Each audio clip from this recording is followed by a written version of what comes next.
Hello again, everyone, and thanks so much for joining us for this Saturday's edition of Alaska Weather. I'm Dave Percy, meteorologist with the National Weather Service, hosting today's show. Up first, we've got hazardous weather graphic. Got a winter storm watch out for the Pribilof Islands for Sunday and Sunday night. Winds expected to kick up tomorrow, 30 gusts, 50 miles an hour. A couple inches of snow expected to fall with those winds, so that'll significantly reduce visibilities at times to less than a quarter mile at times. And for the eastern Aleutians, blizzard warning out there for Sunday through Monday afternoon for northwest winds, 30 to 35 gusting 60 miles per hour. Could see up to 6 inches of snow, and of course the wind and the snow there will greatly reduce visibility. So a blizzard warning out for tomorrow night for the Fox Islands. Bristol Bay, same thing. Winter storm warning out Sunday through Sunday night. Winds east 30 gusting as high as possibly 70 miles an hour with possibly 6 to 10 inches of snow in the forecast there. So, of course, the wind and snow there will reduce visibilities considerably down to possibly whiteout conditions, or at least less than a quarter mile. And the avalanche warning continues for the mountainous terrain of the eastern Kenai Peninsula, western Prince William Sound, into the Chugach National Park until 6 p.m. Saturday, at which time, or it's due to end 6 p.m. Saturday here in a couple hours, or they'll kick it out longer. And from there, moving on to satellite imagery, you can see areas of clouds over the central interior, really not moving in any particular direction. Clear and cold north slope to the Arctic coast, and areas of clouds over the Kenai Peninsula, southern Cook Inlet, but clearing northern Cook Inlet, Madawaska-Susitna Valley into the Copper River Basin. A dry day with some sunshine over the Panhandle with some showers down toward Dixon Entrance, and then up around the Yakutat area. Interior areas saw some snow showers today. Kantishna picked up 2 inches. And Cordova and Yakutat picked up about an inch of snow earlier today before it ended this afternoon. Snow showers fell across Bristol Bay. Low pressure out near the eastern Aleutians kicked the winds up for the Alaska Peninsula to 30 to 40 miles an hour out of the southeast with some rain and snow there. Stronger system to the southwest. You can just see the cloud shield with that south of the central Aleutians there. But today, low pressure right over the Fox Islands, and then the gradient with the front there, kicking the winds I mentioned up to 40 miles an hour for the Alaska Peninsula, with some areas of rain and snow with it, nothing terribly heavy. A couple of troughs brought snow showers into the central interior and along the North Gulf Coast. And dry day with some sunshine over the Panhandle. Snow and blowing snow, winds gusting as high as 40 miles an hour from Deadhorse to Kaktovik, reducing visibility to a half mile and blowing snow there. Lighter winds, better conditions across the north slope and to the west. And for tonight, those winds will gradually diminish but won't end completely for the eastern Beaufort Sea coast. Stay dry and mostly clear for the north slope, guaranteeing temperatures staying below zero. And mostly cloudy skies, areas of light snow and snow showers along the Yukon River there to Eagle. And a little bit of a break, and then the moisture in the southeast flow bringing increasing wind and rain into Kodiak Island, more significantly for the Alaska Peninsula. And those north and northeast winds on the increase from the southwest coast, Nunivak Island into the Pribilofs down to the eastern Aleutians there, as that 975 millibar low tracks up toward the Alaska Peninsula. Otherwise, dry conditions, light winds, variably cloudy skies for the Panhandle, with some lingering rain and snow showers for the North Gulf Coast into Prince William Sound. And for the day tomorrow, rain heavy at times, winds possibly gusting 50 to 60 miles an hour of Kodiak Island ahead of that front, and snow and blowing snow from northern Bristol Bay, southwest coast, all the way down to the Pribilof Islands, working into the eastern Aleutians, and Alaska Peninsula, rain or snow there, and increasing rain or snow showers, but nothing heavy, at least through tomorrow afternoon for the Kenai Peninsula into Prince William Sound. Otherwise, another dry day with partly and mostly sunny skies for the southeast coast, as well as the eastern interior. North slope stays dry, a little breezy on the eastern Arctic coast. And looking ahead to Monday, northern half of the state, breezy and dry with considerable clearing. Kobuk, Koyukuk Valley, Noatak Valley, northwest coast, right out to the eastern Arctic coastal areas. And rain along the North Gulf Coast on the increase. Front starting to weaken now, the low-hanging back south of the Alaska Peninsula, it too weakening. And so gale force winds coming up to the North Gulf Coast with rain and snow, some showers working into the north coast of the Panhandle, possibly as far east as Haines, and areas of light snow and snow showers across southern Alaska. Improving conditions, but still pretty windy for the Fox Islands, with markedly improving during the afternoon for the Pribilof Islands. Next front pushing gale force winds and rain and snow into the central Aleutians. Lows tonight, 0 to 15 below, North Slope Arctic coast, down in toward Arctic Village. Otherwise in the teens in the central interior. 20s to lower 30s down to the south. Upper 20s to mid-30s over the southern southeast coast. And mid-30s for the Kodiak Island area. Highs tomorrow nudging above 0 or near 0 for the Arctic coast into the North Slope. But upper teens to upper 20s for the Brooks Range. In the 30s, central interior to near 40 for McGrath, upper 30s to lower 40s, south central Alaska, mid 40s for King Salmon, near 40 for Kodiak Island, 40 to 50 for the Panhandle, and in the 30s for the Aleutians, mid 20s for the Pribilof Islands. And for the lows, Monday morning, 5 to 15 below for the northeast interior and the North Slope Arctic coastal areas, and either side of 0 for the northern Seward Peninsula to mid-teens down toward Nome. Lower to mid-30s for Bristol Bay, upper 30s Kodiak Island, and upper 20s to lower 30s for the lows Monday morning for the Panhandle. That'll be followed by highs Monday afternoon, a little below 0 for the Arctic coast to near 0 on the North Slope, upper 20s to mid-30s central interior, and in the lower 40s south central Alaska, the Kenai Peninsula to mid-40s around Homer, and in the 30s to near 40 out over the Aleutians, mid-40s for the Panhandle. And now, aviation weather around Alaska. Flying weather, some marginal VFR up over the north central interior, Kobuk Valley into the Koyukuk Valley, and some of that slipping into the North Slope, western North Slope. Arctic coast, though, good VFR, and along and south of the Yukon River, VFR into the Copper River Basin, Manaska-Susitna Valley, and then IFR pushing up into the southern Kenai Peninsula, Kamishak Bay, Kachemak Bay also, and western Cook Inlet up to the eastern slopes of the western Alaska and Aleutian Range, and the Alaska Peninsula IFR, Kodiak IFR, Fox Islands IFR, from the Pribilofs into Kuskokwim Bay to Nunivak Island, all IFR, marginal for the Aleutians, VFR for the eastern North Gulf Coast and the Panhandle. And from there you can see the next system out west pushing IFR into the western Aleutians, southwest Bering Sea as far east as Amchitka Island, and then a little bit of improvement between that batch and the batch over the east and southeast Bering Sea there up along the southwest coast, with IFR into Togiak Bay, the Auckland Mountains, Kilbrooks, and Alaska Peninsula.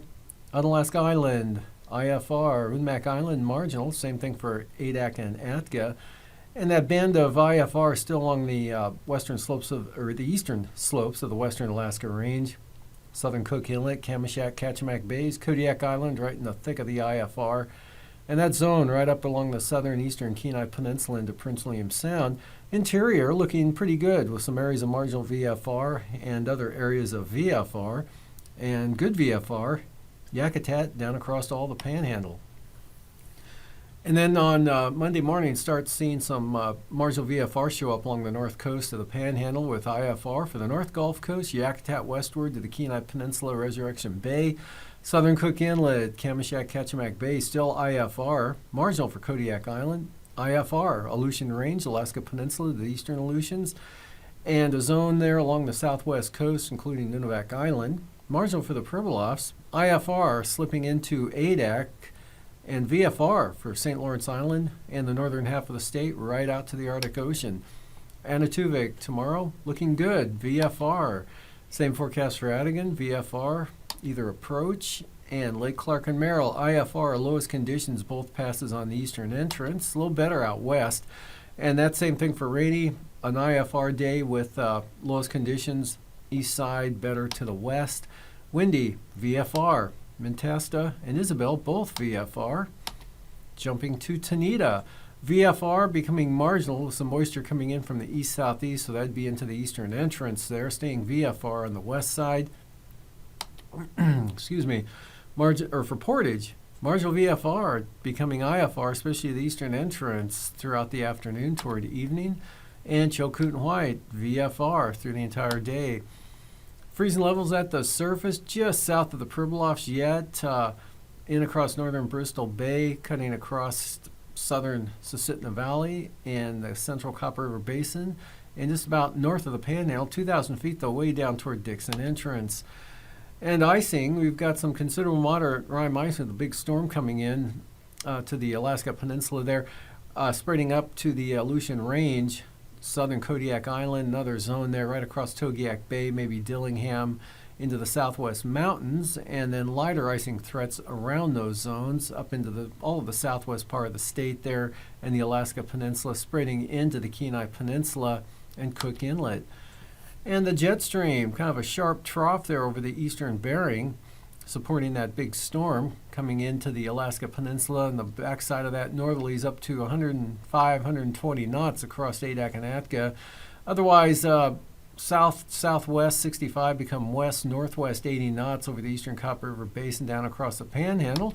And 9,000-foot winds showing pretty strong conditions there. 65 knots southerlies coming up into northeast Bristol Bay and the Aleutian Range, Kodiak Island, north 50 knots on the backside of that system. And at 3,000 feet, strong wind southeast 75 knots across southern Cook Inlet and the Barren Islands and Kamishak Bay into the southern Kuskokwim Valley, then northerlies 55 knots over the southeast Bering to the eastern Aleutians. Light winds over the interior, kind of picking up easterlies, maybe up to 30 knots there for the central and eastern Arctic coast. Moving on to turbulence. Areas of isolated severe along the lee side of Kodiak Island into Shelikof Strait, also northeast Bristol Bay, southern Alaska Range, and the Fox Islands. After the break, I'll be back with a marine forecast. We can't just put the fires out because we can't put them out. We've tried that now for a century, and it doesn't work. It just makes the next one worse. You may see a place like this and think, total devastation. And it's not your fault for thinking that. But that depiction is, as we've learned from countless experts over the last 2 weeks, not the whole story, and not how you should think about wildfires. The truth is, there are lots of types of habitats out west, and fire affects them all in unique ways. So it's important to start thinking about the big picture with wildland fires. So let's first rewind.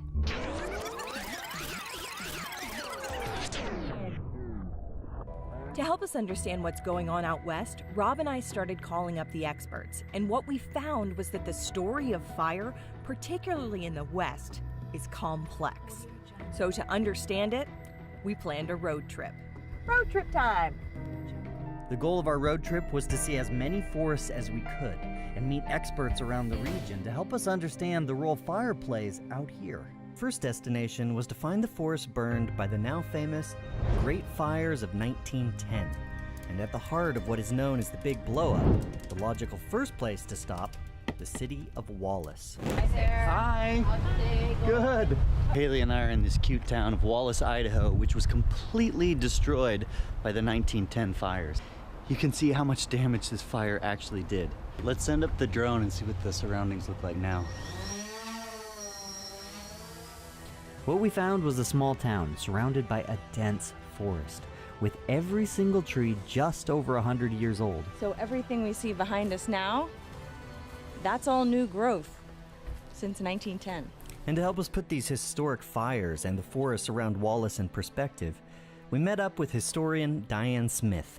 This is Wallace, and here are your fires. All of this is the 1910 fires. This is not that unusual. The fact is, it just was at a time in our development as a country. We noticed it, we paid attention to it, and we got the national attention for it. Right. As it turns out, these fires helped reinforce the idea at the time that every fire needed to be suppressed at all costs. And this suppression for so long has led to new problems, namely thick forests full of fuel. But don't just take my word for it. Let me show you the difference. Notice how different this place is than this one that has been thinned out quite heavily in the past. Or like an area like this that's been burnt quite frequently. In fact, both of these areas show how many forests would have looked in the past under regular burns. The dead and low-growing material gets consumed easily by fire, very much unlike this forest, which has had fire suppression for over 100 years and could lead to a high-intensity fire. And all of this dry, dead material, that's problematic. So we went looking for a big fire and just followed the smoke. Oh gosh, a huge crown fire. I gotta get this.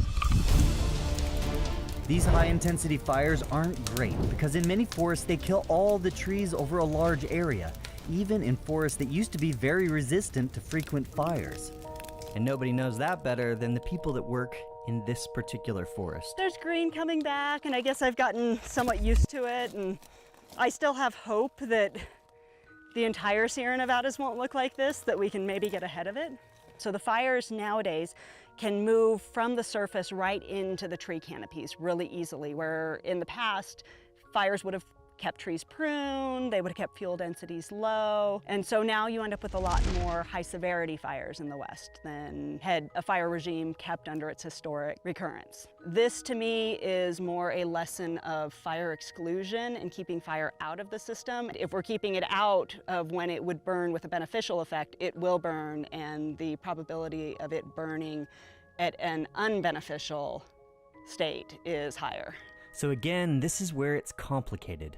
We thought if only we could stop the fires, we'd win the fight. But the fires like the King Fire here show that stopping the fires only made it worse. Add that to the fact that we're living closer than ever to these wild lands.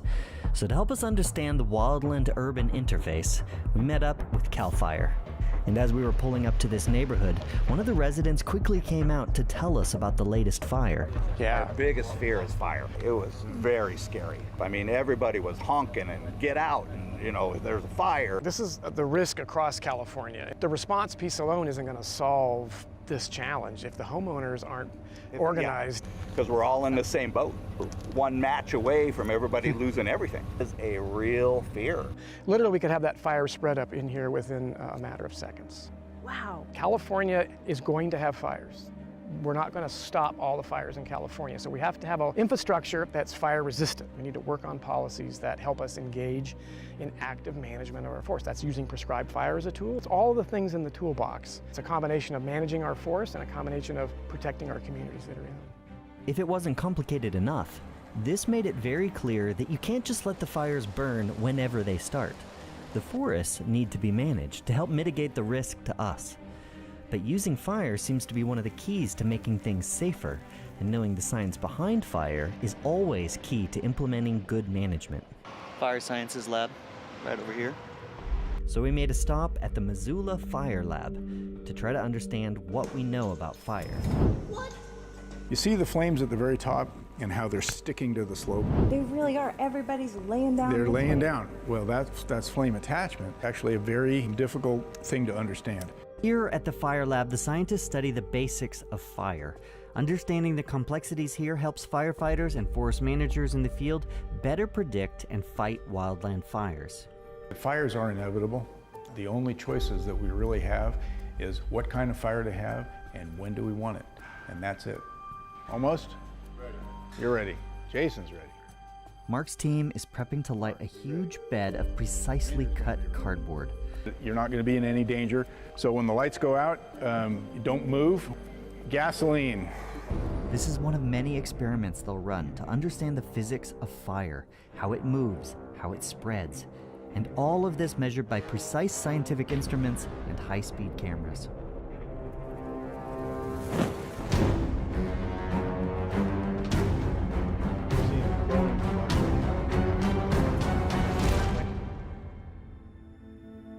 Tens of thousands of pieces of cardboard up in flames in mere seconds.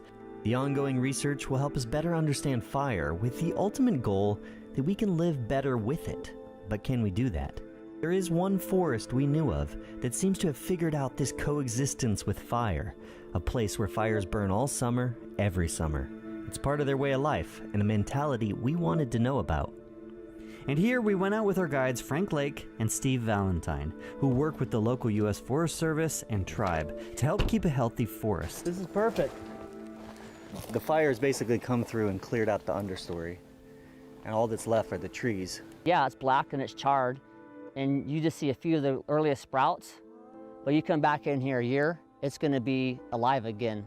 And to many, this may seem destroyed, but they view it differently here. That fire's medicine, because it's not if it comes, it's when it comes. We need fire, and fire needs us. You see, fire needs people to remind us how important fire is to the ecosystem. Frank and Steve's ancestors have been burning this forest for millennia. It's now part of what makes the forest special. They just want to make sure that it's not forgotten. Basically, what you leave behind is what's important. When they say this is your foods and your medicines, your sacred places, your springs, your water, that's essential, that's who we are as people. We have to learn to live with fire. We have to learn to respect fire. We have to maintain that security. That's why I do what I do.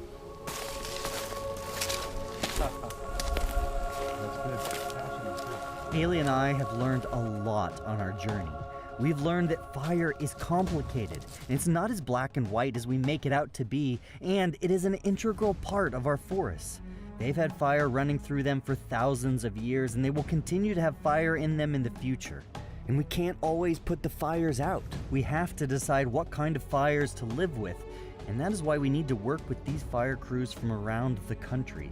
We also need a public who understands the importance of fire on the landscape. A healthy forest, you see, is a forest that lives with fire.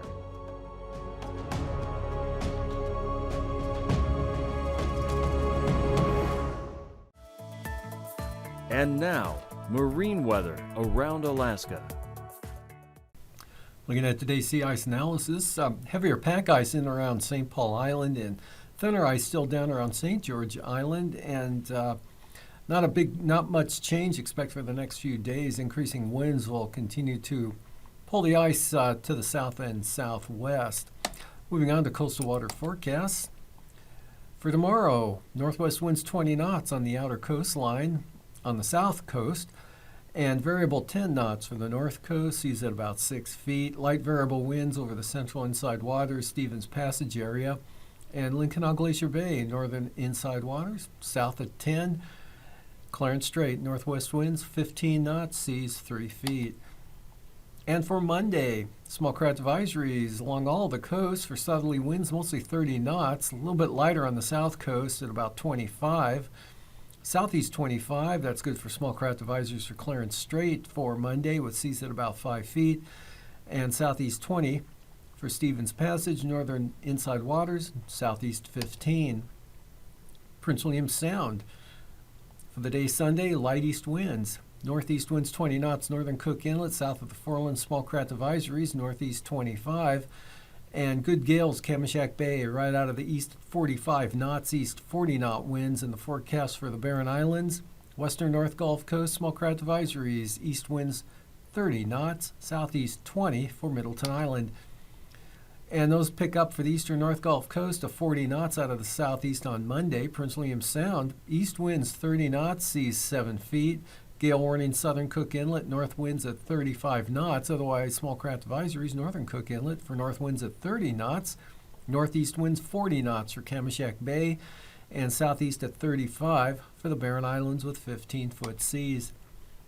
Kodiak Island, east-southeast winds 40 to 45 knots, and 45 knot southeast winds extend from Sitkinak to Castle Cape.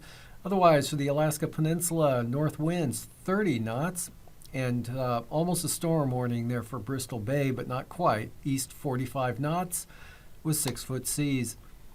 Small craft advisories for Bristol Bay on Monday, northeast 30 knots. Alaska Peninsula, north to northwest winds at 30 knots, and east 25 knots from Sitkinak to Castle Cape. Lighter winds there on the east side of Kodiak Island, coming down to 15 knots from the southeast, but still small craft advisory Shelikof Strait, winds northeast at 30. For the Fox Islands, north to northwest winds 40 to 45 knots, seas 12 to 20 feet. Central Aleutians, north to northwest at 40 knots. Lighter as you head west now, northwest at 30 knots for Amchitka Island, Kiska to Shemya, southwest winds 25 knots. Those will turn southerly from Shemya to Kiska at about 30 knots for the day Monday, 15-foot seas. Gale warnings for Amchitka Island, Adak and Atka. South to southeast winds in those areas at 35 knots. Gale warnings continue, especially for Unalaska Island. Unalaska Island looking northwest 40 to 45 knots. And for the southwest coast, gale warnings. Kuskokwim Delta coastline, northeast 40 knots, north 40 for the Pribilofs. Small craft advisories, or actually brisk wind advisories, for the St. Matthew Island area, north at 30 knots, and 20-knot northerlies for St. Lawrence Island. Brisk wind advisory St. Lawrence Island on Monday, as well as the Yukon Delta coast, north winds 20 to 25 to 30 knots, and 30-knot northeast winds, Kuskokwim Delta coast. Gale warnings for the Pribilofs, north winds 35 knots. For the central and eastern Beaufort Sea coast for Sunday, brisk wind advisories, east winds 25 knots, east at 20 knots for the western Arctic coast, Cape Beaufort to Wales, north at 15. Monday, brisk wind advisories from Wales to Cape Thompson, north winds 25 knots, otherwise the Arctic coast, east winds 25 knots. For tonight, stays pretty breezy on the eastern Beaufort Sea coast tonight with areas of blowing snow. Otherwise, dry for the north slope. Chance of snow up over the interior. Snow showers, southern Alaska. Wind, rain, and snow on the increases at low center tracks up toward the Alaska Peninsula, spreading into Kodiak Island. Dry for the Panhandle. Snow and blowing snow on the increase for the Pribilofs from Nunivak Island, actually all the way down to the eastern Aleutians. And that continues into tomorrow. Winter storm watch or warning out for the eastern Aleutians and the Pribilofs, as well as Bristol Bay for snow and blowing snow, reduced visibilities, areas of snow with a trough extending up to the Seward Peninsula and into the northwest interior, but rain heavy at times, strong winds, Kodiak Island, improve some on Monday. Thank you for joining us. These forecasts are for planning purposes only. Call 1-800-WX-BRIEF for a formal pre-flight briefing. Always file a flight plan before you go flying. The U.S. Coast Guard Auxiliary urges you to leave a float plan with a friend or the harbor master before you go boating.